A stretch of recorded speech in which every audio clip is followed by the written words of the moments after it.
what's Missin Curfew? It's when you kind of play guilty, but you show up. How nice is a green light on the road, though? No practice tomorrow, no plane, just go. Scotty Upshaw in the clear, and he scores! Right in front, scores! A few laughs, a little bit of fun, and obviously a lot of hockey talk. You're listening to Missin Curfew. Fellas, coming to you from Hall Pass Media in Newport Beach, this is Missin Curfew. We got Kyle Conway and our boy Max Pickup in the booth. First and foremost, I just want to say thanks to Morgan. Morgan was a great team player for us in the second half of the season last year and throughout the start of the season this year for us at Missin Curfew. So to Morgan, we wish her nothing but the best. The team moving forward will be Max Pickup and Kyle Conway in the booth. And, of course, our boy, Jay Swish, coming to you from Scottsdale, Arizona. Swish, fella, the big red machine. We're going to get into Charlie Hustle. Thanks for wearing the Missin Curfew merch. By the way, we got signage coming for you. No disrespect to Butter Golf and Live and 5, but we got to get you some signage. How was the weekend, fella? On the road, how the hip flexors feeling? How's the groin? Are you sitting? Are you just icing the nuts, or what are you doing, buds? Yeah, I was gonna say I had a little ice, a little hot pack and ice, so I was doing a little contrast on the groin area, maybe on the wrench after the weekend on the workbench over at the Westin in Minneapolis. Obes, I had a nice little weekend visiting, I guess, one of my members of maybe my newest member of the taxi squad over here. So yeah, man, it's good to be back. I got back yesterday. Actually saw my buddy Gage Osmus, who I do Live and 5 pod with. So he's a former teammate at UND. So got to spend some time with him, got in some quality reps in terms of activating the lower core and as well as the hip flexors. So no, man, it was good to be back in Mini in that area. Obviously still hot as hell here in the desert. So yeah, man, I don't know if it's a bullpen or a taxi squad call up, but we'll see. It was actually a pretty fun weekend. So all is good. But yeah, man, I definitely got the ice on the lower area right now. Yeah. Stretch, recover, hydrate, all that important stuff. Hey, moisturize. You know, if you get a little chafe in there, moisturize. You'll be back up ready to go by next weekend, fella. That's how it works when you're single and just fucking living the dream, my man. Yeah, precautionary Z-Pack. You never know with a lot of things like COVID, different things going around. So, you do your work as a professional as you are. But, yeah, man, it was fun. Anytime you can kind of just run around as a unrestricted free agent off the ice and have a little fun, man, shame on me, Obes. Shame on me. Listen, buddy, like I said, I'm very lucky. I have a beautiful girlfriend now, Mac Miller, but, embrace being single. It's the freedom. The freedom to come and go as you want. You cannot put a price on that, man. You cannot put a price on just that ability to be like, yeah, I'll go to Mini this weekend. Oh, yeah, what? I'll go to Tampa next weekend, or I'll go wherever I want. So enjoy that freedom, embrace it, and don't take it for granted, my man. No, I won't. Obes. And yeah, like I said, at the Westin over there in room 301, they might need to maybe just, see if that workbench is still going to be working because I don't know. It was like my freshman year in terms of reps. So yeah, a lot of reps, some eccentric work, a lot of holds, whatever it was. It was good, fella. There was a lot of flags being thrown for holding. Hey, that's holding. Jay Swish holding. Hey, move her back 10 yards, fella. Move her back 10 yards. Listen, 100%. You talk about Z-Packs. I mean, listen, every time going through Western Canada, Eastern Canada, well, actually New York, any of those trips, I'm always like to the trainers after, boys, I need a Z-Pack getting home. So I used to call it a little quick oil change. But When you talk about Minneapolis, God rest his soul, Pavel Dimitri, who was one of my favorite teammates in Vancouver, I used to always think because we stayed in St. Paul too, right, Jay Swift? Yep. So to me, St. Paul Hotel, brutal. It was always a rest. I did have some depth in my bullpen in the Twin City area, so I would reach into my bullpen at times. But a lot of times it was rest. And then I remember one night we were standing there, and Pavel Dimitri, who played for the Wild, he said, "Oh, let's go out." And I'm like, "Yeah." He's like, "Come on." I'll tell you what, it was one of the best nights I've ever had. Dimitri had it dialed in. Gabrick showed up with us, and let's just say there was a lot of blondes as well. It was a good club. I don't remember what it was, but it was just, I was like, wow, Minnie's kind of sneaky good here.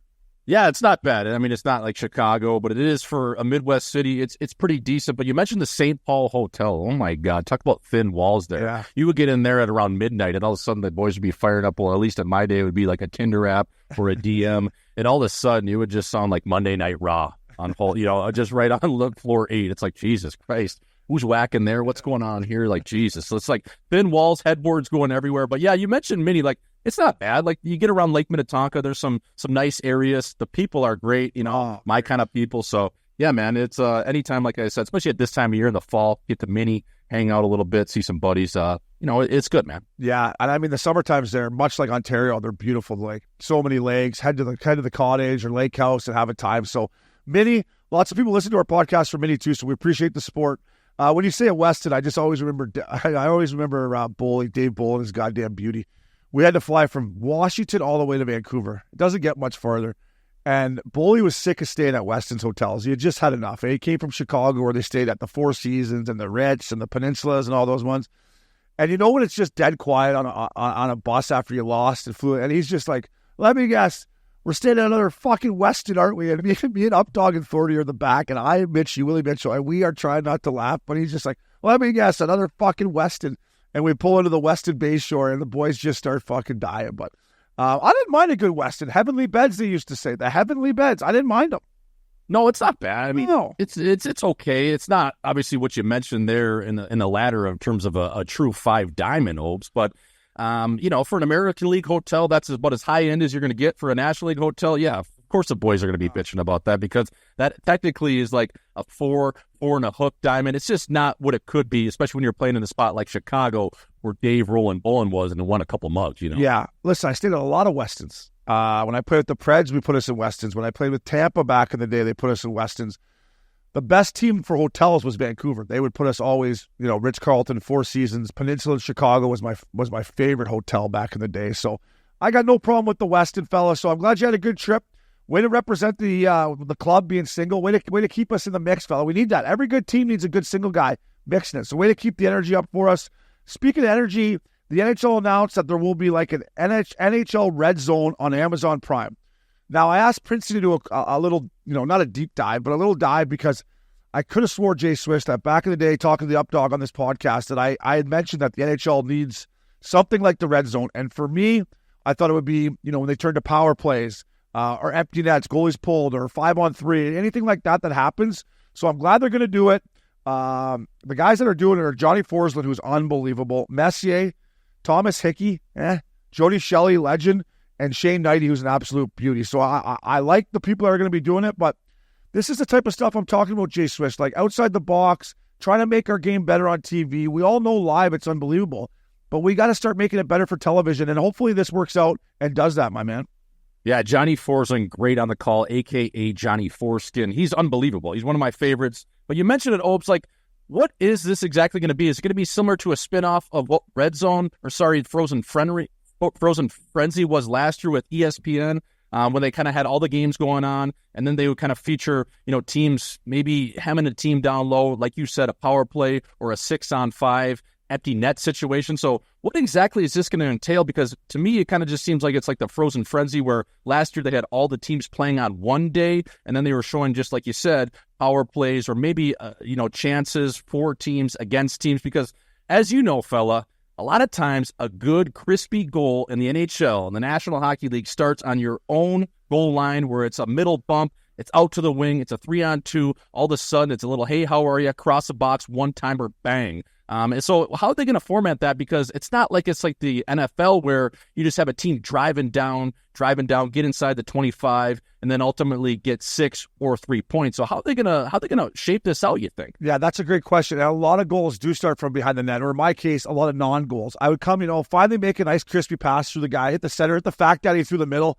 Fact Daddy throws the sauce over to Landeskog back in the day, and I'm like, just bury this and like post, or goalie makes a great save. So felt like my numbers, what I'm saying is my numbers could have been a lot better if a few of those, crispy breakouts, because they happen quite often as a defenseman, and that's when you can get your cookies if you don't play power play. But Kyle, do you have it pulled up exactly what the NHL Red Zone is going to be, fella?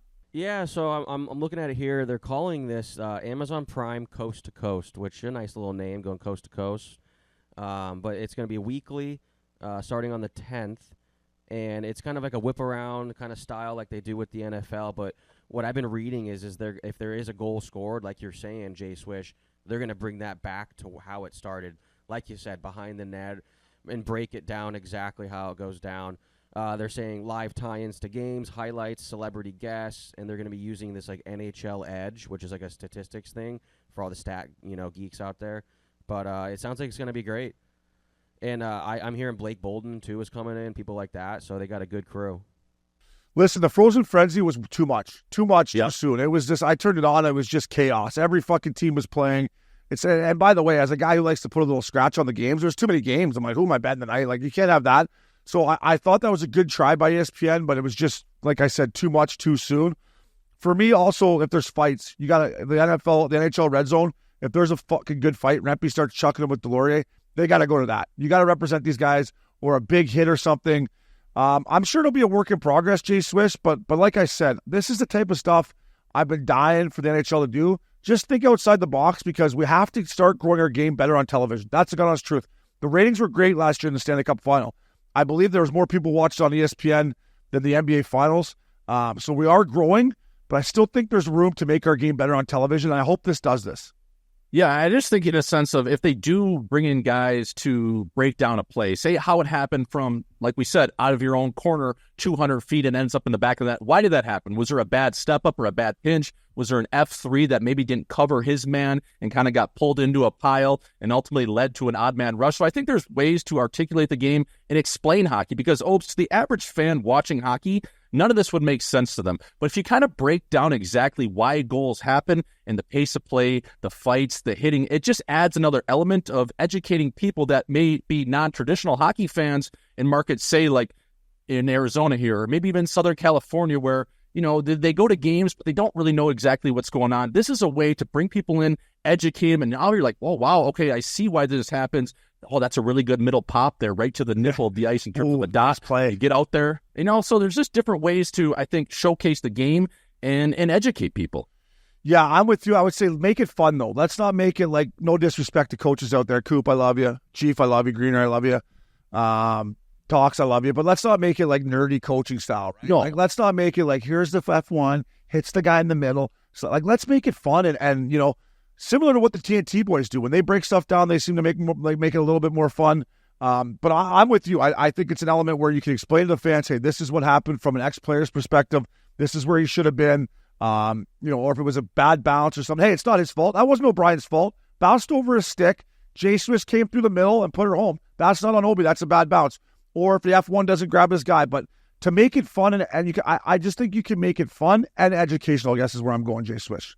100%. And I think that it would be even cool just to bring in a little segment of something like terminology in hockey, how it's used, like a little sauce, or just these little things you could kind of add to just people's repertoire of what hockey's all about, and the lingo. I think the lingo is something that needs to be more broadened. I think there's so many different terms, especially us guys, us beauties, self-proclaimed maybe, sitting in the locker room thinking about different ways to explain something, say something. Like, that's, to me, that was almost half the part of the game, is just how cool the lingo is. It's a different language. So I think there's a way to tap into that department and kind of showcase to fans, like, okay, these guys, there are a lot of personalities in hockey, and it is fun. Sometimes they're a little too buttoned up, but here's what it is. Yeah, it's funny you say that. When we were at Richardson's wedding in August, it was me, Richie, Teddy Purcell, Jared Stoll, Matt Green, Trevor Lewis, and it was just like, it was nonstop hockey banter. Like, I mean, My girl was like, what are you guys even talking about? I'm like, I can't explain it to you. Like, it's just like it's like our own little language. Like, and when I get around those guys, it just brings it out of me. So you're right. I think it's great. Good for the NHL. I hope they absolutely kill it. Jay Swish, your Utah Hockey Club, fucking look at this, buddy. They're keeping the concession prices to there's no inflation in Utah, I guess is where I'm going, my man.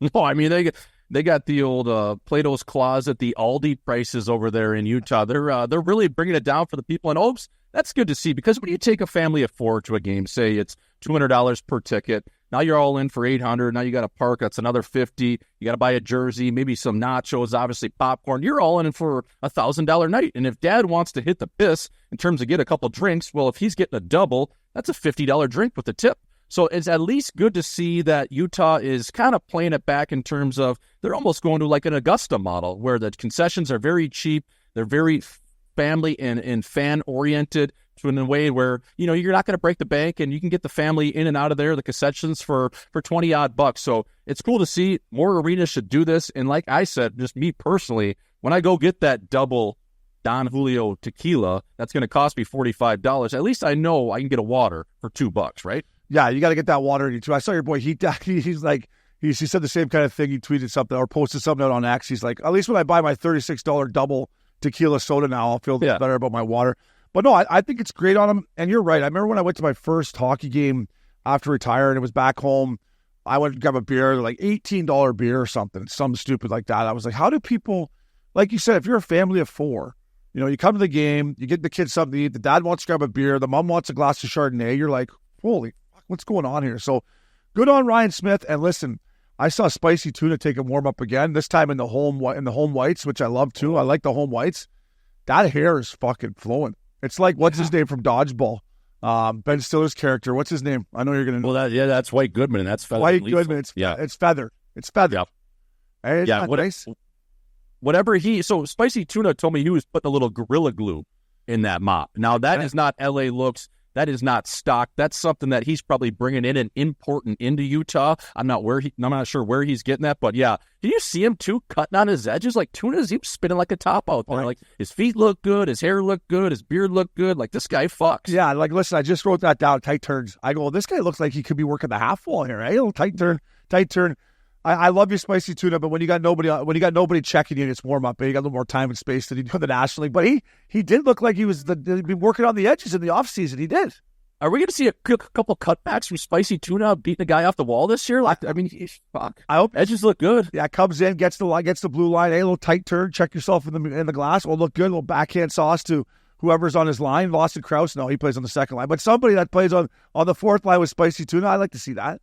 Yeah, a little slip pass to a guy like Mikey Carcone, maybe. Carcone picks that puck up, corrals it, maybe goes cheddar, is always better. Who knows? We might see Tuna making some pull-up plays this year. Maybe he's added that, or maybe it was just a really good sharpening that day too. You know how good you feel on those days where you're like, oh, fuck, this is a good sharpening. I actually turned today and I got some confidence. Yeah, that's true, buddy. The volume, Jay Swish, the volume just starts buck diddy, and it's nice. Especially that water, it's good for it. He was saying he'll go like 10 days, like 5-6 NHL games and not wash that would get a little stinky though, no? Yeah, that would start stinking up the joint. I would like to think, especially with that lettuce with that bucket on, and I mean, you got to get at least a little conditioner just for a scent in there for some pheromones, no? I just remember, and listen, I can't smell anything out of my beak. It's been broke a bunch of times, and I just remember Greg Zan and I sat beside him. He had this big long beard in Colorado, and the fucking thing stunk. And I'm just like, Z, you gotta get a conditioner or something for that, buddy. So I'm sure Spicy Tuna, if you sit beside him on the bird, might not be perfect. I love the guy, but I think you gotta run some conditioner through it at least once a week if you're playing the National League. I mean, it's the National League, right? We got to smell good. We got to look good. We got to feel good. Maybe you can just overpower that stench with something like a Sex Panther cologne, though. You know what I mean? 60% of the time, it works every time. Put that in there and maybe just stink up the joint that way, and it kind of distracts people from how the lion's mane's smelling. I don't know, Elves. I'm just throwing out different ideas. No, I like that Sex Panther. They got a decent fourth line here. Kevin Stenlund from the Panthers, Stanley Cup champ. They got Josh Doan here, and then Spicy Tuna. Is Josh Doan going to make the club, you think, fella? What are you hearing? Is he going to make the club? Yeah, I mean, it sounds like head coach Andre Turgeon really likes his game. Said he's had a really good camp. He said he's just been a water bug out there, all over the puck and engaged in battles. It seems like they really are high on him in terms of starting the year in Utah. I think he was kind of a border guy coming in. You never know, a bubble guy, but it sounds like he's kind of implemented himself into that lineup, and it sounds like he's going to start up in Utah, so that'd be pretty cool. He had a nice little finish of the season last year. He doesn't skate the best I've ever seen, but he's very smart, and he's kind of ahead of the play in the sense of he knows where the puck's going to be, and he's a very heady player that obviously has a scoring ability and touch. Yeah, his story at the end of the year was unbelievable. I just remember his old man, who's a legend, obviously Shane Doan, whoever that guy in the suite was with him, had the tarp off, was just fucking having a time, and then Josh was doing his thing on the ice. So I hope he makes the team. Good for him. The Utah Hockey Club is ready to roll. Jay Swish will be at the home opener. I'll be taking it in, but we're pulling for them here at Missin Curfew. So Jay Swish, I don't know if you're a wrestling fan back in the day. However, I was a diehard. The Hulk Hogan's, the Ultimate Warriors, Macho Man Randy Savage, Dusty Rhodes, Roddy Piper, Hacksaw Jim Duggan, the Legion of Doom. I mean, I can go on. And there's a documentary that just came out about Mr. McMahon, Vince McMahon, who, by the way, was one of the greatest characters in WWE history too, Mr. McMahon, when he came out with his music pumping. The documentary is great. Near the end, it gets a little bit one-sided picking on Vince. That is what it is. But anyways, I just wanted to talk about the Attitude Era, bro, which made me love wrestling again. Stone Cold Steve Austin, The Rock, Generation X with Shawn Michaels and Triple H, and they go over the stuff they did back in the day, buddy.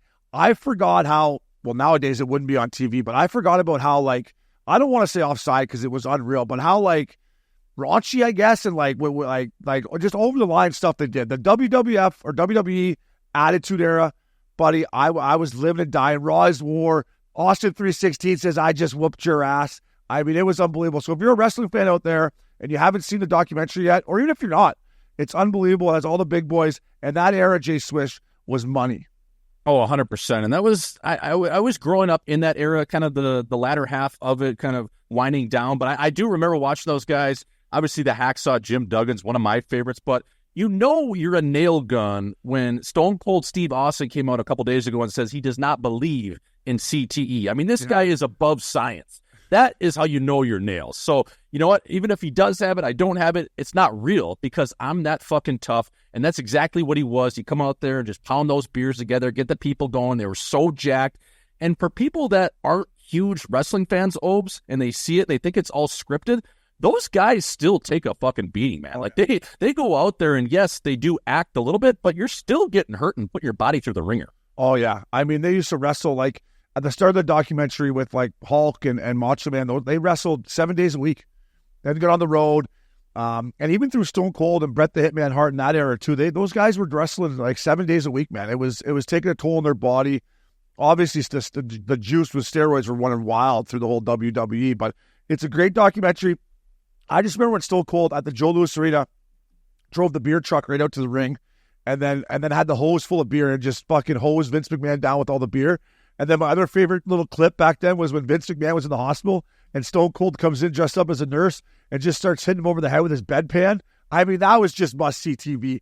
But when you look at it from a creative perspective, and this documentary does a great job of this, when you get behind the scenes and see how much work goes into the creative side of WWE, which was all Vince McMahon back in the day, now Triple H has taken over that. But it's pretty impressive, the storylines they come up with, the characters that Vince McMahon made. And listen, say what you want. The company's worth, I think he sold it for, I mean, Kyle, you can check, but it was billions of dollars. Yeah. It's still making billions of dollars a year. The UFC and Dana White jumped in there to buy it. Vince McMahon is a legend, like him or not like him, but I think it's great. And man, I love that era back in the day of the old Attitude Era. Austin 316 says, I just whooped your ass.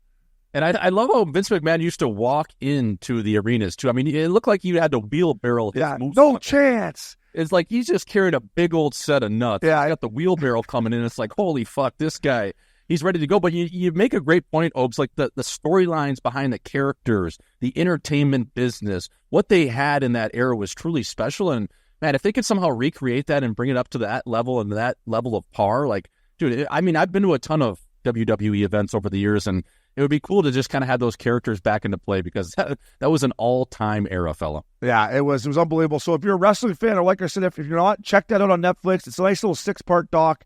You can zip right through it, my man.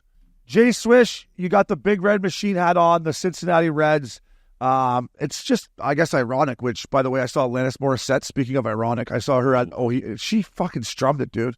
She came out, and she's a rock star. I mean, played every one of her, I forgot how many bangers she had. It was just banger after banger, taking me back to my days of growing up back in the homeland of Canada, but she absolutely killed it. So it's ironic that we were talking about Pete Rose, I believe, last week.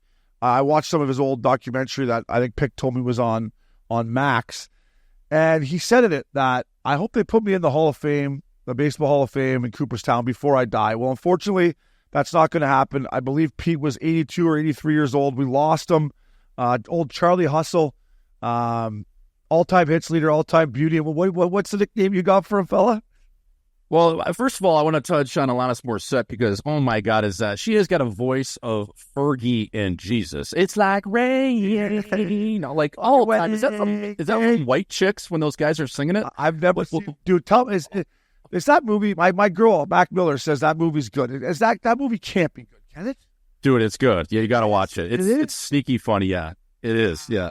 Yeah, the Cheeseburger Eddie, I forget his name, the guy in Longest Yard, the Jack Black guy and his buddy, they ended up dressing as chicks and, kind of playing that role. It's a little cross-dresser-esque, but yeah, it's hilarious. And the one scene when they're in the convertible acting as white chicks with this just horrible outfit and a bunch of makeup on, I think they're singing to that song. So we'll have to have Princey pull up the clip. But yeah, let's go back to Pete Rose, a.k.a. Chucky Hustle. I kind of gave him the nickname Parlay Pete, obviously, for his gambling issues in the past. But it's just a sad day in all seriousness when, Charlie Hustle, the greatest hitter, arguably, if not the greatest hitter of all time, it goes down and we lose him. And you make a great point, Opes, like, now they're going to put him in the Hall of Fame. And this is a guy that just wanted to see the day of getting inducted into Cooperstown. And now it's, for whatever reason, always comes back to when a guy passes away, they finally figure out, okay, they come to their senses, the voters, the writers, okay, now we're going to put this guy into the Hall of Fame. Enough time has passed. It's just unfortunate that Parlay Pete's not going to see the day of his name and his, name getting engraved, his statue engraved into Cooperstown. But the one quote that I loved from Pete Rose, because he had that moxie. He had that swagger to him, Opes. He was one of those guys that was just, he knew he was that fucking good. And my favorite quote out of Parlay Pete Rose was this: "Every summer, 3 things are going to happen," Rose liked to say. "The grass is going to get green, the weather is going to get hot, and Pete Rose is going to get 200 hits and bat 300. Yeah, just an all-time quote. It was true. Yeah, it was true, and he's just a stud. The thing that I never saw him play. I was too young, but I just remember my dad talking about the Big Red Machine back in the day, and then watching that documentary about Pete Rose. Fuck, he played hard every night, and it didn't matter if it was an All-Star game. I think he ran a catcher during an All-Star game. If it was a spring training game, didn't matter. He played the same way every fucking night, and like looking back at that, I respect that more than anything. Yeah, he made a mistake.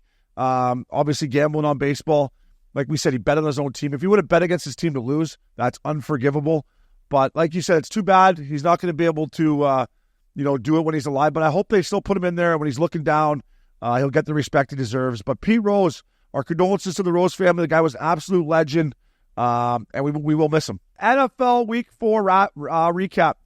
Jay Swish, there's many good reasons to miss a curfew. One of them is you can brag about yourself. And I try not to do it a lot, but I'm fucking going to pat myself on the back here. It happened, fella. It happened. A couple clicks for myself. It happened. I went 10 for 10 this year, this weekend in college football and NFL. So DraftKings, baby, I'm sorry. I put a little dent in the company. But yeah, I took SC minus 14. They were getting smoked in the first half by Wisco. So when you do that, you got to take them second half. They somehow covered both of them. Max Pickup was at the game. I took Bama plus 2. I took UCLA plus 24. They just covered. And then the NFL fella, it went like this.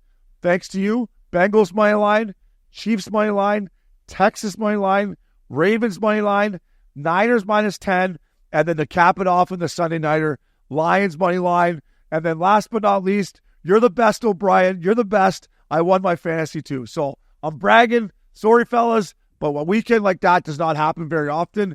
And like us gamblers, we only talk about our wins, Jay Swish. We only talk about our wins. Yeah, you're the fucking best, O'Brien. You're the best, Bellows. You're the fucking best, Bellows. What a weekend for you, though. 9 is a fluke. 10 is a streak. Fella, don't change those boxers. Whatever you wore last weekend, whatever the outfit was, stay on a heater. I don't care if those things got a little skid mark on a little skid row. Whatever they are, Opes, stay hot with that same exact outfit for next weekend because, man, 10 for 10, buddy. Like, that's impressive. That's one of those you're just like, I don't know if I'm going to be able to repeat this, so I got to take this win in stride and celebrate it. That's me tipping my hat. Thanks, fella. Yep. I'm tipping my hat to the crowd. Tipping my hat. Listen, I had this conversation with my boy Loops. Going to spend some time with Loop Dog this weekend and saw Pearl Jam. Eddie Vedder, I love you. Your music's unbelievable, but less is more with the microphone at times. We don't need to get into political stuff at a concert. Let's just fucking get even flow going. Better Man, Daughter, Alive, Black. What a tune Black is. Jay Swish, I know you're going to be either playing tennis or doing a hike or just throw on Pearl Jam Black when you're in your car and pump it as loud as you can. You'll thank me after the song is over. But I talked to Loops about taking the spread away out of Monday night, out of football. Because listen, these guys, for DraftKings or if you're in Vegas, they got this down to a T, right? So yeah, you got to give your balls a tug. Like I took Chiefs money line. It ended up being a push. It would have been a push. It was minus 7. It was minus 330 on the Chiefs. Now, some gamblers would say you cannot risk that much money because it's going to take you 4 bets or 3 bets to get your money back. I look at it like, let's just take the fucking spread right out of this. Let's give our balls a tug. Let's go toe-to-toe. And don't let Vegas have the advantage of knowing exactly what these spreads are, Jay Swish. So, fellas, if you're out there and you got the balls to do it, my advice would be take the spread out, lay your nuts on the money line, or other people would say, Jay Swish, you take the points at home. If it's home dogs, they typically do all right in NFL. But I'm taking Vegas right out of the equation. I'm going money lines, and it's either going to be great. I know it's not always going to be 10 for 10, but I just think Swiss Dog, if you can get that out of there, They have it down to a science in Vegas. They have these lines bang on, my man. Yeah, I mean, listen, if you're going to be going with that method, you got to grab your wrench and you got to be able to part ways. Remember how many units you're going to put on that table and trust it. Trust your wrench, trust your gut, and go from there. Because I do think you make a good point with that, Opes. But there's one guy I want to talk about this weekend that it's just continuing just to run the ball. I mean, this guy is running the ball like he's working for UPS next day ground, Opes. And that is Derrick Henry. 24 carries, $199, 1 TD. He had that 87-yard rush. I mean, this guy, he's playing it back like it's 2015 right now. Like, they piss-pounded the Bills there, the Ravens. The Ravens, they might be back, fella. They might be back. I didn't watch that game because I was down watching Alanis Morissette, absolutely just the voice of an angel, and then Eddie come out. By the way, Eddie's just crushing red wine right out of the bottle on stage. I love it. Just like that. I was like, oh, I drank red wine Sunday night, too. I had a nice buzz going. Little red wine paired with the old pen. It was nice. Yep. I was feeling. Yeah, they call that the old crossfade, fella. You got the two for one special, getting a little, pumping it both ways. Yeah, I think the Ravens are back. I have Henry on my fantasy team. He's an absolute beast. So, fellas, my advice to you guys: take it with a grain of salt. Take the money line right out of it. DraftKings, I'm sorry. I'm sure I'll get you. You guys will get me back this weekend. Get this guy a beer presented by Labatt Blue Light, the Pristine Pilsner. Enjoy your beers together so you can live life to the power of we. Always enjoy responsibly. Beer, Labatt USA, Buffalo, New York. Jay Swish, I'll start it here, fella. Listen, the President's Cup, I'm going to touch on it real quick in our President's Cup recap. But get this guy Labatt Blue. Mackenzie Hughes, first of all, loved it that he chugged, I believe it was a Stella that he took down. Got to get this guy a Blue Light. Chugs a Stella when he wasn't playing. Glue guy, trying to get the boys going. Then parlays that into coming out on the Friday in foursomes and absolutely kicking ass. The Internationals took all 5 points. So Mackenzie Hughes, good Canadian lad. Get that guy a Blue Light.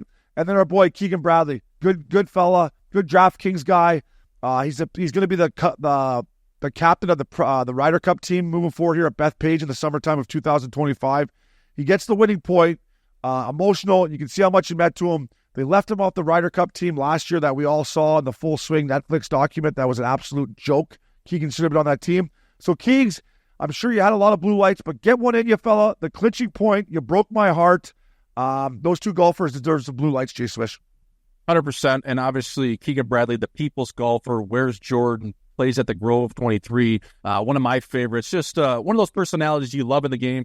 I want to give a blue light to President Cup caddy captain, and that is Mike Fluff Cowan. We talked about him last week a little bit. Fluff, post-Tourney Selly with Ted Scott and a couple other loopers, was getting in one at the ripe age of 76. Again, shades of blue from old school, just getting it done, laying the clocks back, hitting the piss. He had his hat like cocked sideways. I mean, it looked like Fluff was just 3 sheets to the wind. So anytime a guy that is over the age of 70 years old and you're still hitting the piss, I mean, you got to get this guy a beer.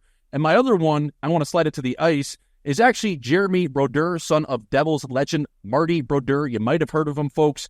He had a 29-save effort against the New York Rangers on Monday night and a 3-1 win. This kid's been playing all over the place. He's been in the easy come, hard to leave ECHL. He's been in the AHL a little bit. He actually played 1 season in the Great Britain League over there in England. So this guy's been grinding all around, and it's just nice. Even if it's a preseason game, you get a W for your dad's former team, and that's got to feel pretty good, especially being a netminder, still trying to grind it out. And just wanted to give him a beer, pass the Labatt Blue in a couple clicks, because that was cool to see. Yeah, he deserves a fucking 12-pack. Get that guy a 12-pack of Blue Lights. The Great Britain League, I had an offer there at the end of my career. The guy's like, it was just not a very good offer. And then he's like, I'm like, is there fighting in that league? He's like, oh, yeah, there's lots of fighting. You're going to have to fight. I'm like, but I didn't want to fight in the NHL when they were paying me fucking, seven figures. 2 and change. I think I'm going to come over there and chuck them for fucking 75 fucking British pounds or whatever you're going to give me. Well, I'm not coming, but you're going to spend that all in one weekend in a staycation in London when you get your first European break over there in October. It's like, oh, Brian just spent 60. You guys spent my whole salary in one weekend. Yeah, I did that in Finland too. I spent it every week in Helsinki getting after it with Ossi Vannanen and the boys in there. But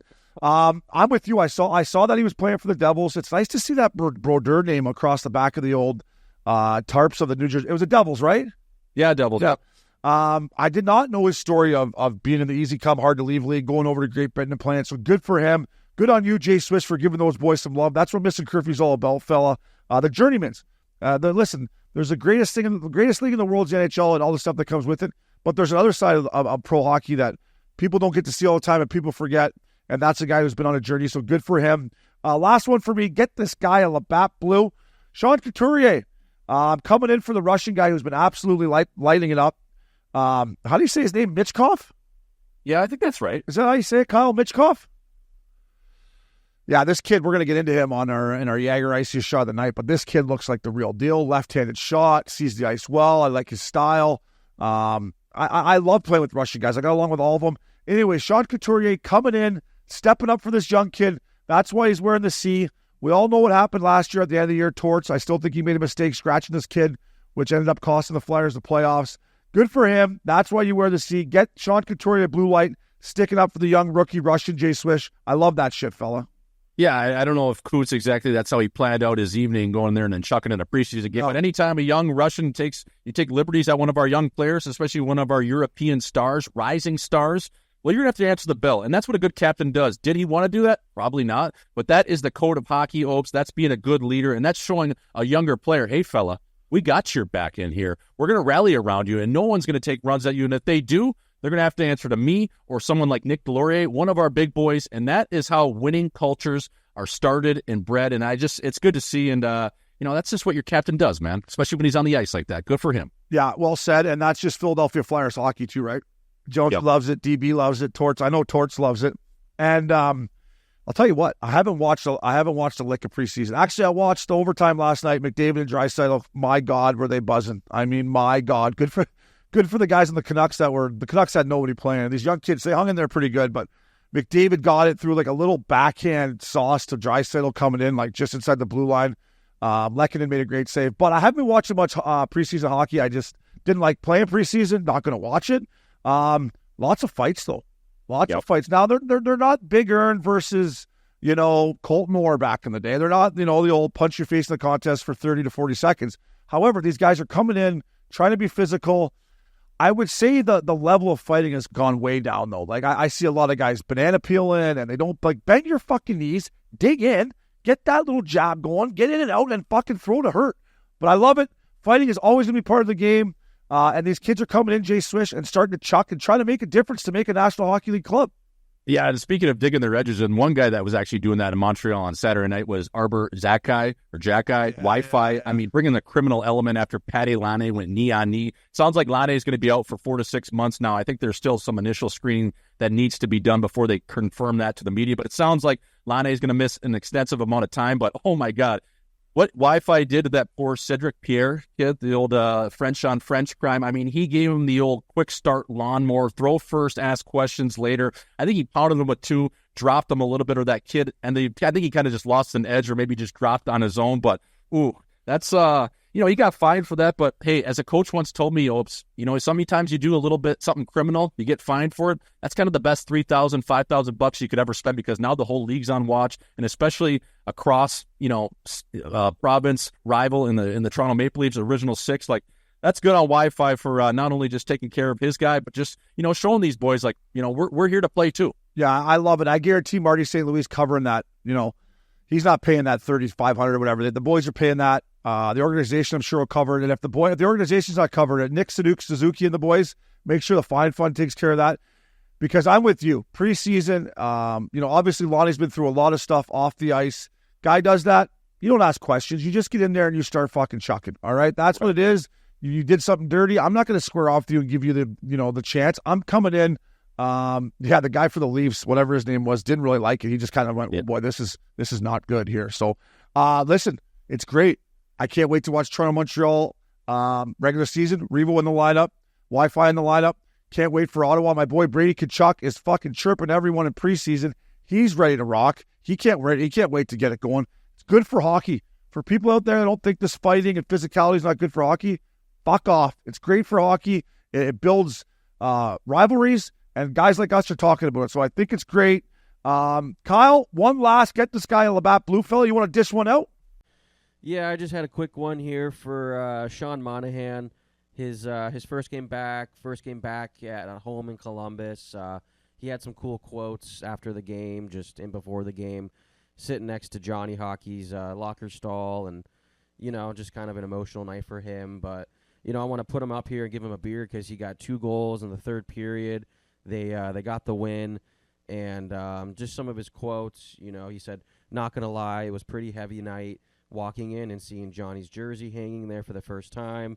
It was nice to get out there and play. It was nice to get the first one out of the way." So, we never want to forget about those boys. We never want to forget what happened. So just a quick little beer to Monahan and the Blue Jacket. Yeah, Monty kid, that a boy. Love Sean Monahan. Was a rookie when I was in Calgary. Awesome kid. Listen, it's going to be a long year. They're never going to forget what happened with Johnny. But Johnny's looking down. Johnny's looking down. We'll help them. I'm pulling for the Columbus Blue Jackets, much like I know you are, Jay Swish, Kyle. Everyone around the NHL is pulling for those guys. So it's a good start, Monty. Get a blue light in you, fella. It is milk carton time here at Missin Curfew. I'll lead us off, fellas. Nick Robertson.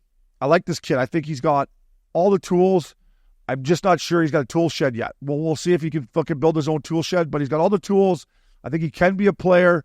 He got a 1-year deal in Toronto. Sheldon Keefe, for whatever reason, wasn't a big fan of him. We'll see if Chief is. But, fella, it's preseason. It's September. You don't want anybody on the other team touching Nylander. Little somebody on your own team fucking touching him. Now, if it's a push on the pants, if it's the Stanley Cup playoffs, or you're trying to get in the fucking playoffs in March, give him a push, fella. Get him back there. But in the mid-September, end of September, don't push Nylander. I know he came back. I know he was fine. But Nick Robertson, fella, you're on the milk carton for almost putting Nylander out 4-6. You can't be doing that stuff in preseason. Who gives a flying fuck if he gets back there or not, Jay Swish? I didn't like seeing that.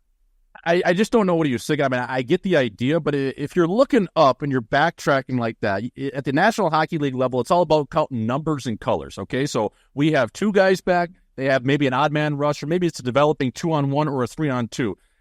Even if that is in March, Obes, you don't do that because it was unnecessary. There was no developing play. Morgan Riley was back. Christian Dvorak and ultimately had to pull up at his own far blue line, and then that is when the collision occurred. It's just like, I don't know. It just seemed like a very bonehead play, and especially in September, I don't need the slingshot, fella. I don't care if we lose this game 7-0. It doesn't matter. We're not playing for anything for her. Slingshot engaged.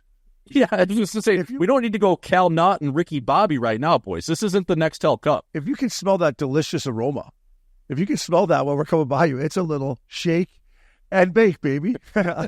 No, I don't know. Yeah, I know. I don't know about you, but I sure do love Fig Newtons. He's got that big sponsorship on the top of his windshield. Unbelievable. He goes, but this is distracting. I sure love Fig Newtons, but this is distracting.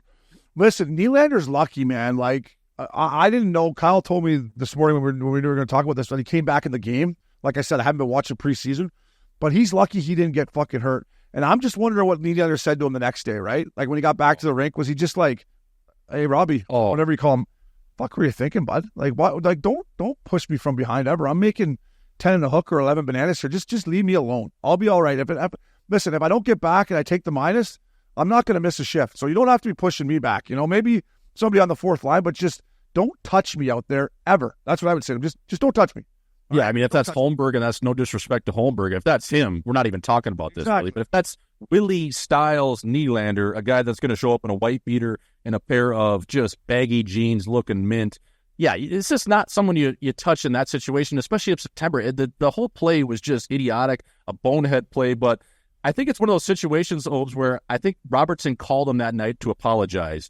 And obviously the game ends and you kind of whatever, you blow off some steam. But at the same time, Obes, if you get that apology in real time, you're just like, get the fuck out of my face. Like, you know what I mean? You're just like, that's one of those where you're just mad, but you're not going to, like, you almost get more mad when the guy apologizes because it was that dumb. Yeah, I mean, unfortunately we lost this guy too, Nick Cordelis, who was a great kid and passed away a few years ago on us. But I was playing in San Diego, down in the jungle, and I'm net front. And there's nothing going on in the play. There is nothing going on in the play. Nick's just supposed to hold his winger. Just hold your winger. That's all you got to do. As a winger, just hold your D. Just stand there.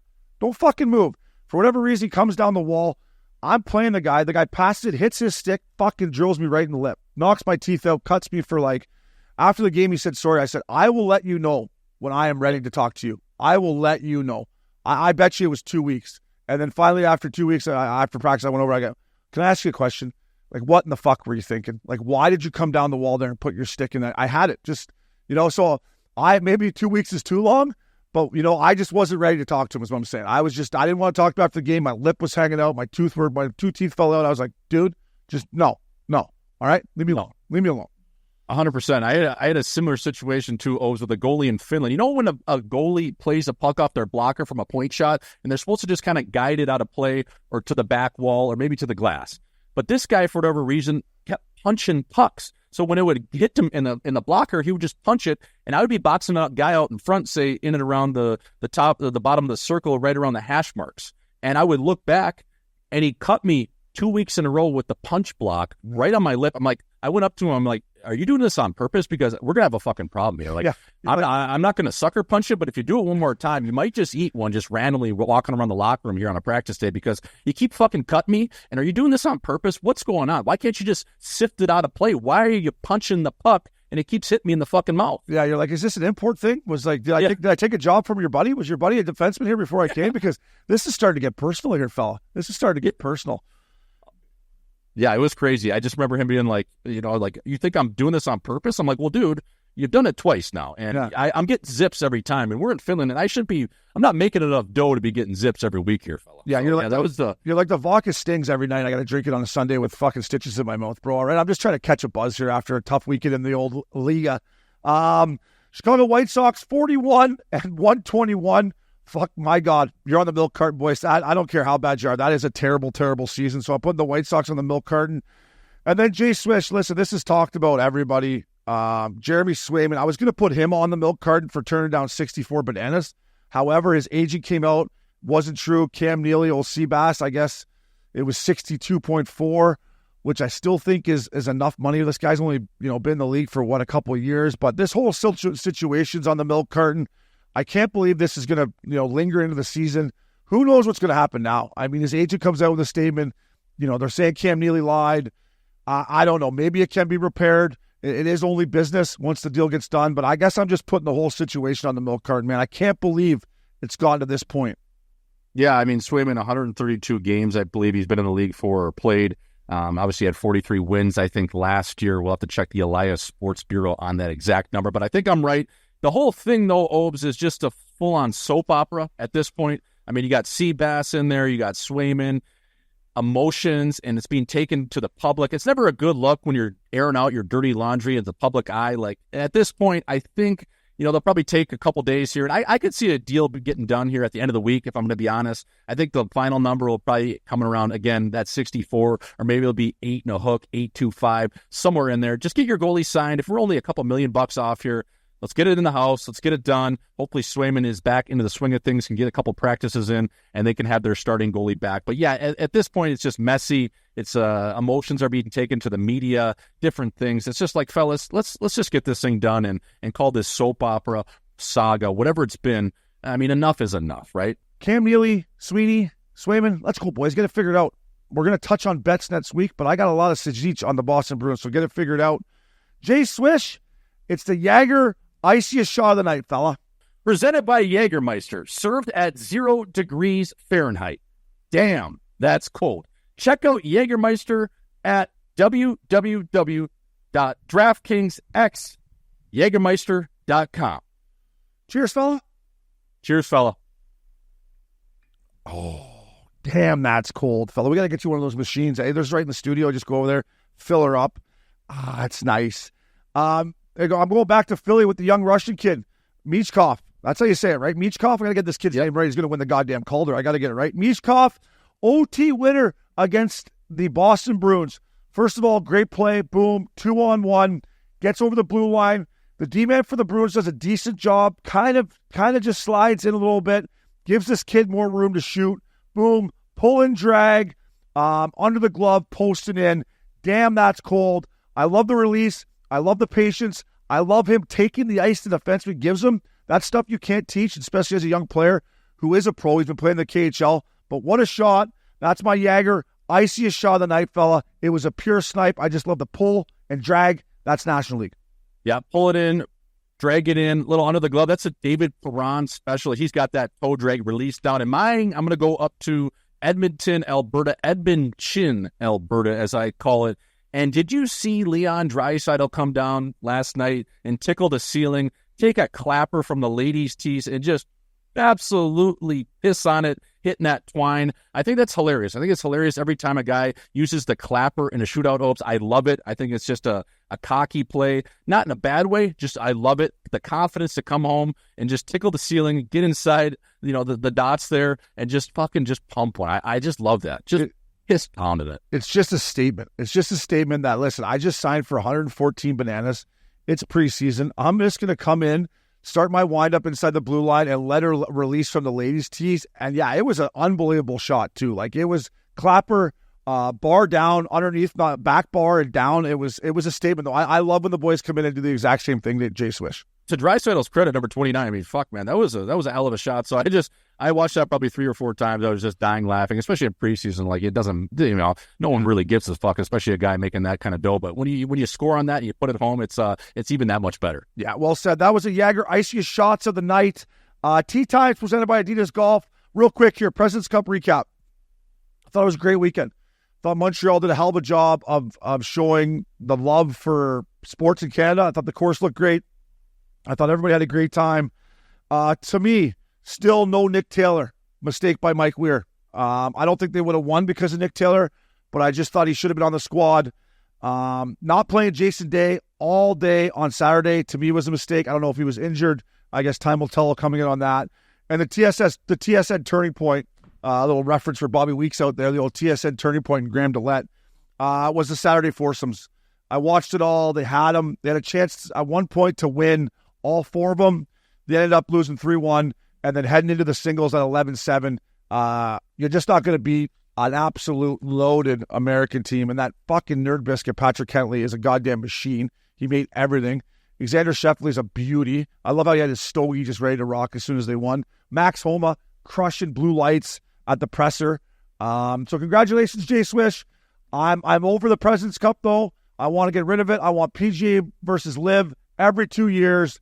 Let's get it going. The Internationals have lost 10 straight. Like you said, 10 is a streak. Well, now it's a losing streak. Get rid of it. I want PGA Tour versus Live every 2 years paired with the Ryder Cup. Let's go.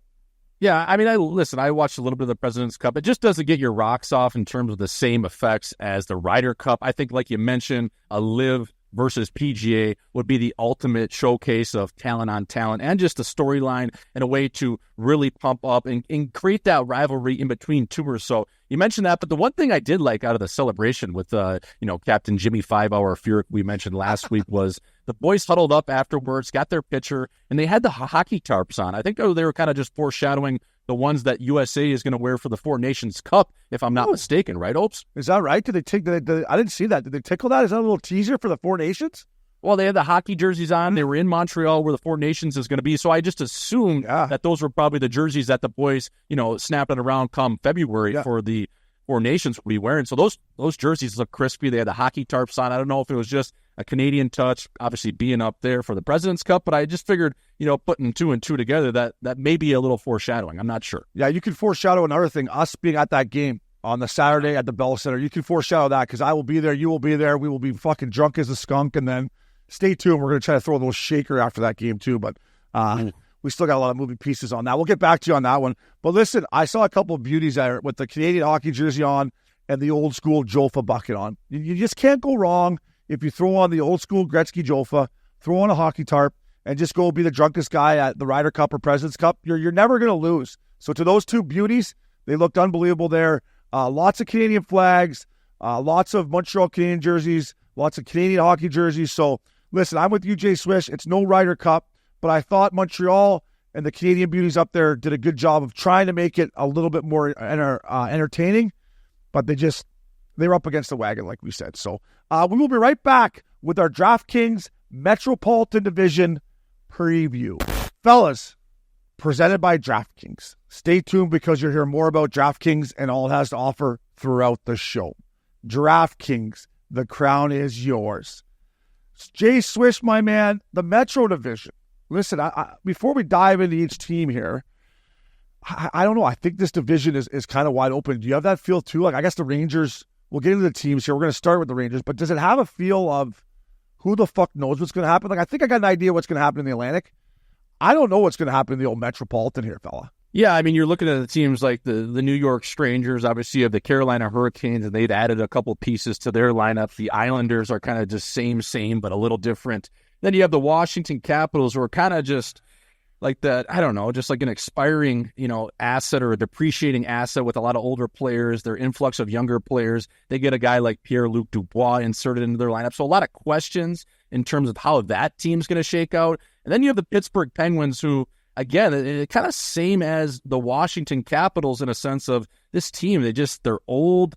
They have Crosby. Can he will them into the playoffs? They made a couple acquisitions in terms of the offseason, but is it enough to get them over the hump and into the playoffs? And then you got a team like Philly, who's just a fucking wild card at this point. It's like Forts, you have this Russian influx, you have, kind of basically the same roster as last year, Couturier back in the mix. So I think I'm with you. I think it's top heavy. I don't think, to be honest, that there's any Stanley Cup contenders in this division, Obes. I wanted to get your thoughts, and maybe we'll start it off with the Rangers, because they always just give you a little bit of false sense of hope in terms of getting to the playoffs, having a good regular season last year. What do you think of this squad, fella? Yeah, I'm with you. Well, let's start with the Rangers here. Listen, their additions, great job by Prince to get these notes. They bring in Sam Carrick, who's a guy I absolutely love, who last year during the Edmonton Oilers playoff run, I was begging to the updog on this podcast, being like, get this fucking guy in the lineup. Like, this guy brings sandpaper. He's got a little more skill than people think. He'll fight above his weight class. He's a great fucking team guy. A guy that rolled the Iron Lung, that played in the American League for years. Granted, a lot of it was down in San Diego, which isn't a bad place to spend your time. But before that, I believe he was in Norfolk. I believe this is a great pickup down the middle for them. You bring in Riley Smith, Stanley Cup champion, obviously. Things didn't go very well for him last year in Pittsburgh on an older veteran team. Can the bright lights of MSG make his legs feel a little younger, right? Can he go on the Jay Swiss program where he's feeling light right now? The hips are loose. The groins are loose. Back's a little tight from, overexerting yourself. But can Riley Smith get squeeze a little bit more juice out of him? The Empire State Building on the fourth line. Look, this team's ready to rock. We're going to go over our DraftKings bets next week. I'll tease it for you. I am putting some money on the New York Rangers. For me, my only real concern is Shesterkin does not have a contract. I would get this done. I mean, the way he played last year against the Carolina Hurricanes, the way he played in the whole playoffs, to be honest with you, the way he played was unbelievable. If I'm Chris Drury, I want this guy 100% focused. And I sit on this podcast saying I love playing with Russian guys, and I did. But at the same time, if you give these guys any kind of doubt, right? Like, he doesn't have a contract, he doesn't know how it's going to go.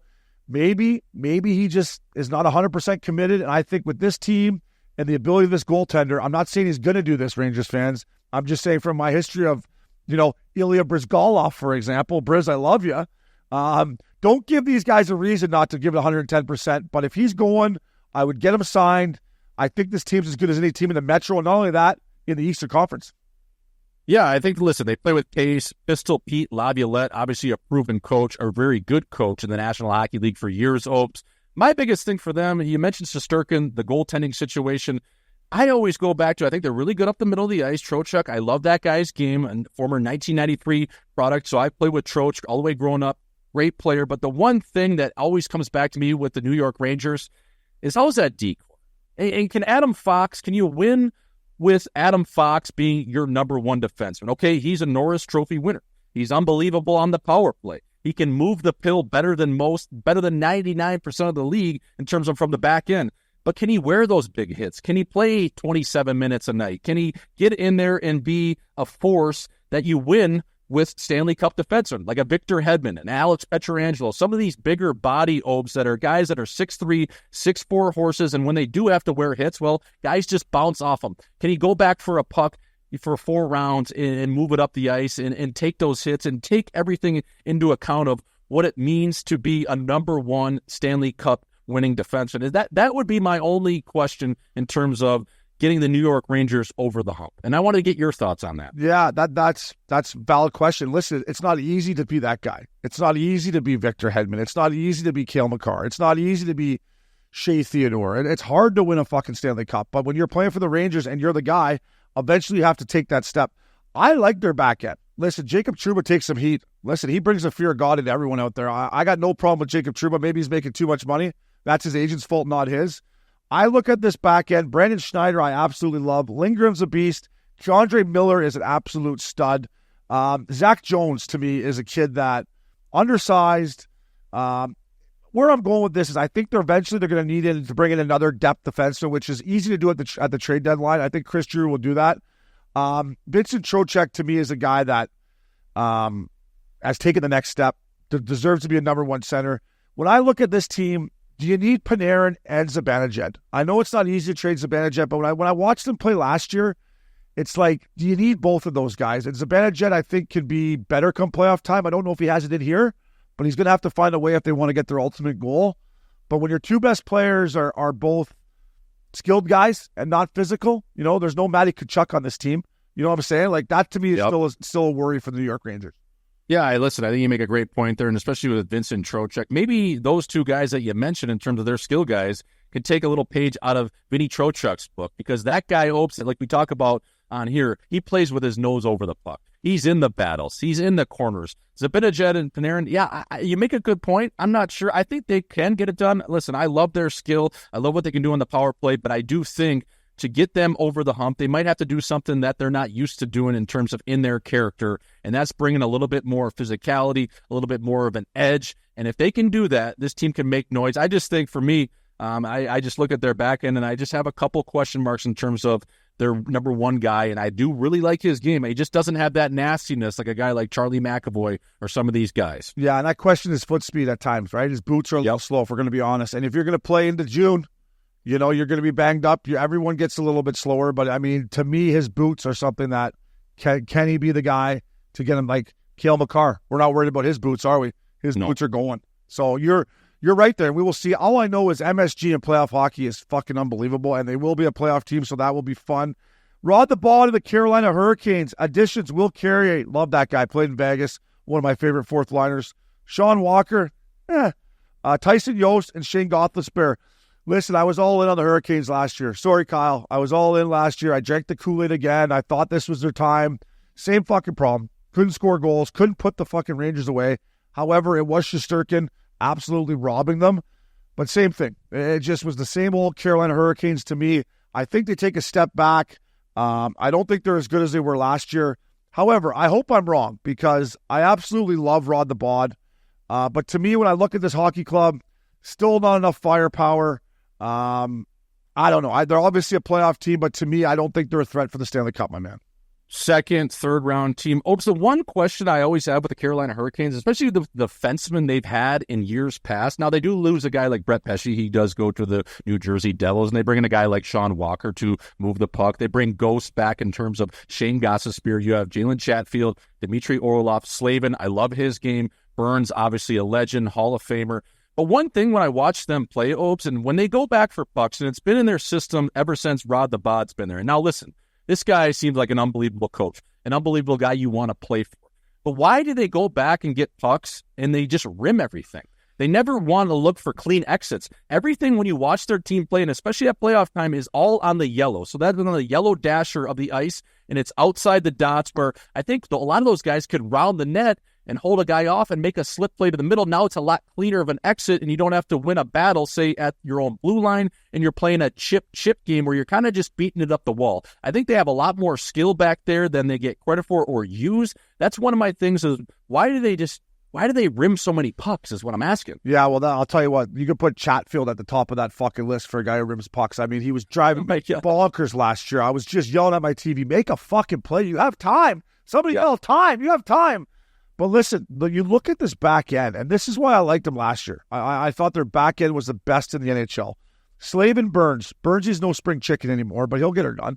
Orlov, Chatfield, who I don't love Chatfield. I respect his work ethic, and I respect that he got a contract, but scares me.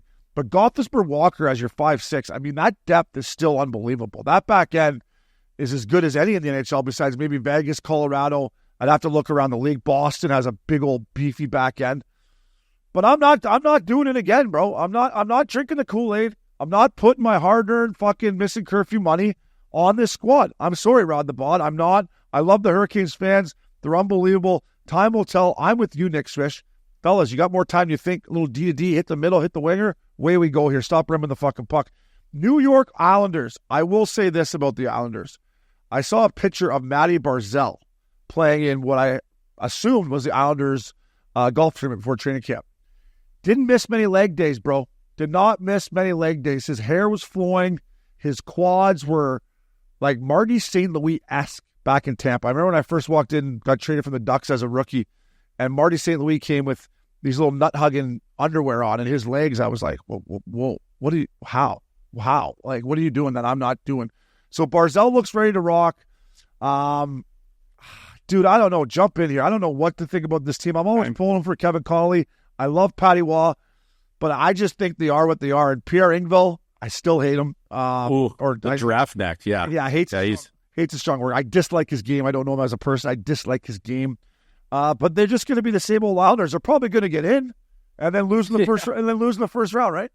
Yeah, Engvall's got one of those necks where you use like the extended tees. It's like, 4 inches, and you got the big old golf ball. And it's like, fella, you don't need that long of a tee, right? You can just use the 2 1/2 or 3 1/4. So you make a good point. But what is the definition of insanity, Obes? I believe it's doing the same things back to back in a row, expecting different results. This, to me, seems like what the Islanders are doing. They don't pick up a ton in the offseason. Obviously, they add the guy like the Duke and Anthony Duclair. They tell him to shave his head, cut his bush, get the old weed whacker out, fella. You know what? You got to clean it up for Sweet Lou. But I don't know, man. You got Patty Waugh, who came in mid-season. It's going to be his second year there. They finished third in Metro last year. To me, they're just a very non-sexy team, a team that could maybe grease their way into a wild card position. But at the end of the day, they're going to be one and done, in and out like a fiddler's elbow in terms of if they do make the playoffs. I think somehow they might grease their way into a first-round exit. But this team they're slow, they're old. A lot of the depreciating assets, Brock Nelson can still put the puck in the net. They're old. Yeah, you know what I mean? Like, what's your 5-year plan? Don't die. Like, what's going on here? Yeah, listen, you're right. The one little sexy thing about this team, besides Barzal and his hair and his quads, is Noah Dobson. This guy's a player, man. Can rip it, right-handed shot, doesn't rim the puck like you say. Like, you look at this team, their back end, Romanov, Dobson, Pelech, Polak, Riley, and Scotty Mayfield. Who I have a love-hate relationship for Scott Mayfield because he was the reason they put the cross-checking rules in. Remember when he cross-checked Kucherov in the ribs and they didn't call it? Yep. Listen, this team, they got good goaltending. I'm going to go back, and I don't mind picking on this guy. He's got a big old bank account, and from what I heard, he's a good guy. But Bo Horvat, didn't love him in Vancouver. Big Lou brings him in, says right away it's too much money and too much term. I guess what I'm saying is, Bo, prove me wrong. Prove me wrong. Prove everyone wrong. Give your balls a little bit more of a tug. Play a little bit harder. But I love Matty Barzal. I'm pulling for those teams, but I'm with you, Jay Swish. I think they'll be in the playoffs again and fighting to get out, scrapping to get out of the first round. The Washington Capitals, listen, they brought in a bunch of veteran guys, which I love. Pierre-Luc Dubois. Thank God Blakey got that one off the books. Mangiapane, crooked helmet. Jacob Chikrin, absolutely ripped, but hasn't figured it out. Matty Waugh, overrated to me. Logan Thompson, good little lefty tender. Listen, there's only one thing that matters to me here is, does Crosby get the green one? What's he need, Kyle? 42? Looked it up for me. I believe it's 42. Look, they're going to fight for the playoffs, same as last year, but all I'm worried about is Ovi getting it done. Yeah, and you make a good point there, and they obviously have their young coach there in Spencer Carberry. Last year, they somehow made it into the playoffs. They slipped in, and they got whacked by the Rangers. But you're looking at that team, Obes, and you're looking at a lot of random pieces. It's kind of like when you're walking into a Nordstrom rack, and they might have the shoes you want, but they're in a different color. They might have the suit, but it's going to be a little baggy, and you're going to have to take it to a tailor. They might have the belt that you were looking for, but again, it's not the right size, the right fit. So you're going to kind of have to sift through all those different pieces, put them into the puzzle, see if that blender makes sense. I mean, a lot of question marks there. You got a guy like Pierre-Luc Dubois with something to prove. Mangiapane, a decent secondary scoring type option. Jacob Chicky Parm Chikrin comes in from Ottawa. He wasn't happy in AZ, goes to Ottawa. Not obviously maybe being able to work out a long-term extension there. And then you got Matty Waugh, who's a decent right shot defenseman, and Logan Thompson, played a little bit in Vegas, had some success. I just think there's a lot of just question marks. I'll put it that way with those acquisitions going into this season. And I think the biggest thing here is just let's get Ovi that record, and then we can kind of just go from there. Because this team, I just think that's what they're shooting for this year. Yeah, and listen, nobody thought they were going to make it last year, and they did. So I think their team is better. I think they've brought in veteran guys, and you make a good point. Jacob Chikrin, he's got to have a little chip on his shoulder, right? Like, he's got to be a little pissed off and to prove things wrong. Pierre-Luc Dubois, looking for a new lease on life. Mangiapane, I make fun of his crooked helmet, but the guy plays hard.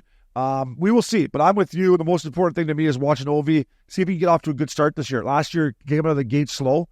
I'm sure his summer workouts aren't quite as tense as they were 10 years ago. So let's see what kind of start he gets off to. Sidney Crosby and the Pittsburgh Penguins. The rich get richer for Sid. He got a nice little extension. Cody Glass, Blake Lizotte, who's a little water bug, Anthony Beaulieu, Kevin Hayes. Hazy, love you, buddy. And Matty Groliak. Is that how you say that guy's name? Grizzlick, yeah. Grizzlick. Thanks, fella. Nice pickups. All legit NHL guys, right? I'm pulling for Kevin Hayes. For me, it's Malkin, right? We know what Sid's going to do. It's Malkin and Letang. Letang, to me, last year, and I'm in no position to criticize Letang, but I'm still going to because he's got 3 cups and $100 million, and he's 10 times the player ever was. But he made mistakes that I've never seen him make throughout his career, right? Bad pitches, getting beat out of the corner, loose in front of the net, turnovers. I don't know. I think if he bounces back, and obviously Malkin isn't the player that I played against when he was absolutely arguably the best player in the league, but to me, those two guys are the guys that are going to make the difference because we know what Sid's going to do. Sid's going to be there every night doing his thing. Can Malkin and Letang turn the clocks back a little bit?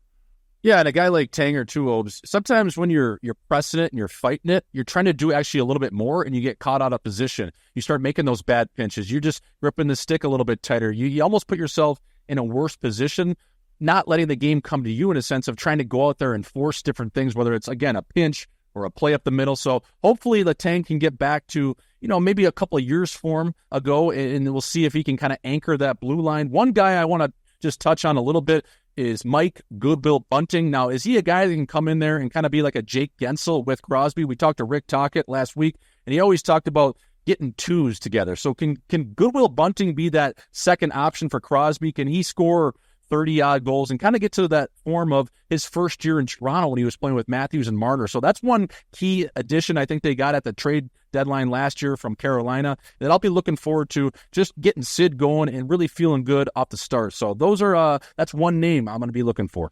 Fuck, would I like to cross-check Mike Bunting. I'm not going to lie. I just like to cross-check him right where there's no padding in between the shoulder pads and the elbow pads, and then I'll give him one where there's no padding back here. Just a couple. Probably get a penalty. They probably score in the power play.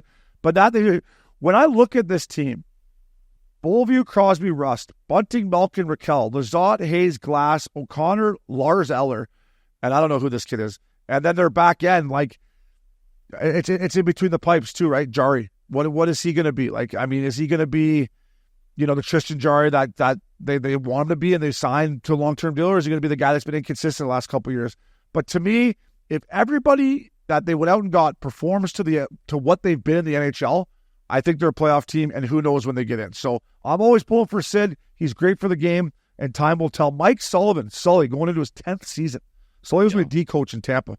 God, he called me in every day for video. Oops. I'm like, oh, not again.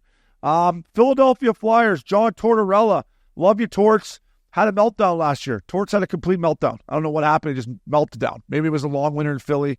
Too many cheesesteaks. I don't know. He melted down. We've talked about the young Russian kid that they've had come in. Basically, the same squad as last year besides him. So I think they're going to compete. They're going to be a John Tortorella hockey team. They're going to be right there again competing for a playoff spot. Can this young Russian kid come in and help them score some goals? Because that's what they struggle with, Swish, is scoring goals. Yeah, and you get, obviously Travis Konecny, he locks up that long-term deal there to stay, gets the absolute bag at 8.75 times whatever he got. I think it was 8 years. So there's some good pieces there, Obes. Joel Farabee, a decent player. Scott Lawton, good locker room guy, a good secondary option in terms of a middle six, third, fourth line guy. You got guys like Couturier, hopefully he can have a bounce back year. Owen Tippett. I don't know. It just seems to me like they do have a couple pieces, and while they're getting closer, I still think they're a little ways out. I just think in Philly, it's going to be low and slow. They're going to have to build this thing up, and I think they have the right guys at the head of the regime, though, in terms of Danny Briere, Keith Jones, Beauty, and then you have John Tortorella kind of steering the ship and, giving those younger players some guidance. So I still think, as they are a little bit closer sitting here in October of 2024, I still think it's going to be a little bit of time before their window really opens up and they can start doing some damage. You can guarantee two things about John Tortorella hockey's team. They're going to fucking play hard and defend and compete on pucks, and Torts is going to lose his mind a couple times in the press conference. Those two things you can guarantee. And Nick Delorier is going to get about 15 scraps this year. So, listen, I like watching them play. They compete. Michkov, let's see if this kid can come in and score at the NHL level like Torts and Jonesy and DB think he's going to. I'm pulling for the Flyers. I love all those guys you said. Time will tell. Moving on to the New Jersey Devils. Frosty, love you, fella. You're over in Prague right now with that hair flowing. God, Prague, what a city. Fell in love 3 times over there. 3 times, 4 times. Oh, yeah. My God. What the women over there, Billie Jean, the bar, the Charles River, Tuggers, whatever you need. Prague, that is an unbelievable way to start the season. But if you're looking at this team, obviously Pesci's got to get healthy. They have a couple other options on their back end that I really like. I like Dougie Hamilton's game. I also love this young kid, Simon Nemec. He was a 2nd overall pick a couple of years ago, Obes. I think he has shades of Sergei Zubov-like patience. Maybe it's more like Merit Zidlicki, if you remember that silky little right-hander, Slovakian. So I think this kid is going to come into his own. I think he's a guy that eventually is going to be a 40 to 60-point defenseman. Now, is it going to pop off this year for him? I'm not sure, but he's a guy that ever since I saw him in the jungle, I'm like, wow, you just can't teach that type of patience. It's just going to take him a little bit longer, as you know, for defenseman Opes coming into the league than it would as a higher pick as a forward, because at the end of the day, you got to learn how to defend first, and then you add that offense.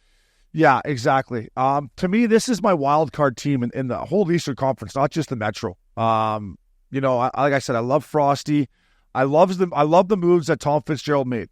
Cotter brings some toughness. Stefan Nason brings some toughness. Jacob Markstrom shores up their goaltending position.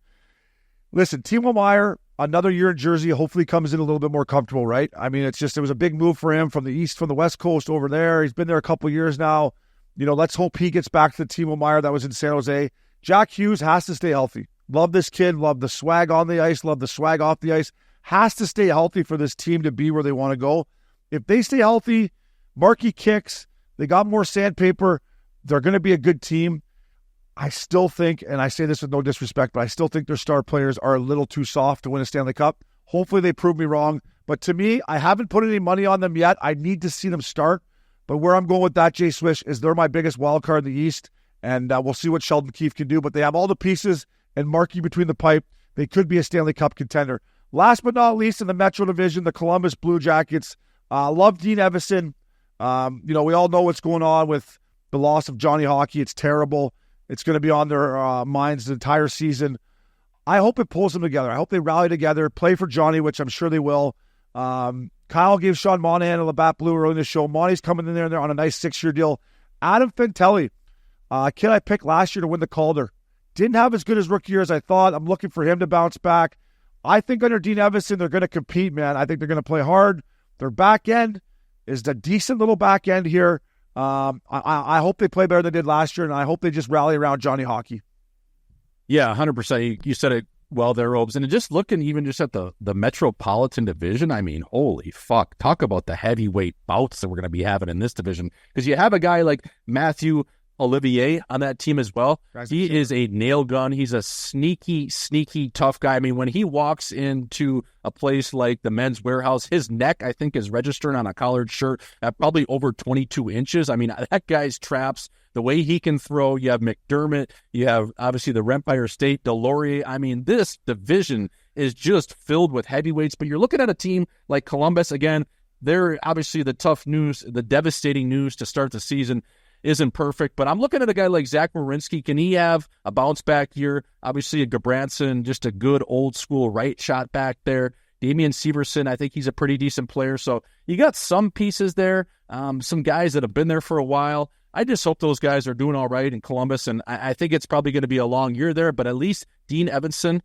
I mean, he's going to bring some intensity. Remember that clip of Evanson back in the day with the Wild when he sucker punched Darby Hendrickson, his assistant coach? I mean, he just threw one right at his chin and just absolutely socked him. I think that Darby kind of liked it. Yeah, no, Evanson's a beast. Updog played for him in junior. Listen, like you said, it's a tough situation, as we all know, but at least they get to be together, right? They're together, they're in the rink together, they're on the plane together, they're on the bus together. I don't know. I really think it's going to bring this team together. I like Monty. They're going to be playing with heavy hearts all year. And you talk about Olivier, that guy is a nail gun, as you would say. When I talk about bending your knees and throwing to hurt, if you're a young kid out there wanting to learn how to fight, watch him fight. His knees are bent. He's in the pocket, and he is throwing to hit through the guy's face. So you're right. The Metro Division's got a lot of animals. It's going to be fun to watch. And listen, we go through each division here, right? And I remember being on teams. You look at your team right now, you're like, we don't have that bad of a team. We're pretty good. We could fight for a playoff spot maybe. It all comes down to health. Can you stay healthy? A couple injuries, all of a sudden you look at your lineup, you're like, fuck, are we in one tonight? There's no way we can get one done. So all these teams right now are probably feeling good about themselves. Can they stay healthy? I believe the Metro's wide open. I think the Rangers are probably the favorites. But like I said, Jersey, I got to see what they have. Philly, we don't know. Pitt, Washington, can they turn the clocks back a bit? Time will tell. So, Jay Swish, great job, fella. Love the lid. Max Pickup, Kyle Conway. Thank you, boys. Hall Pass Media. That was Missin Curfew. Fala.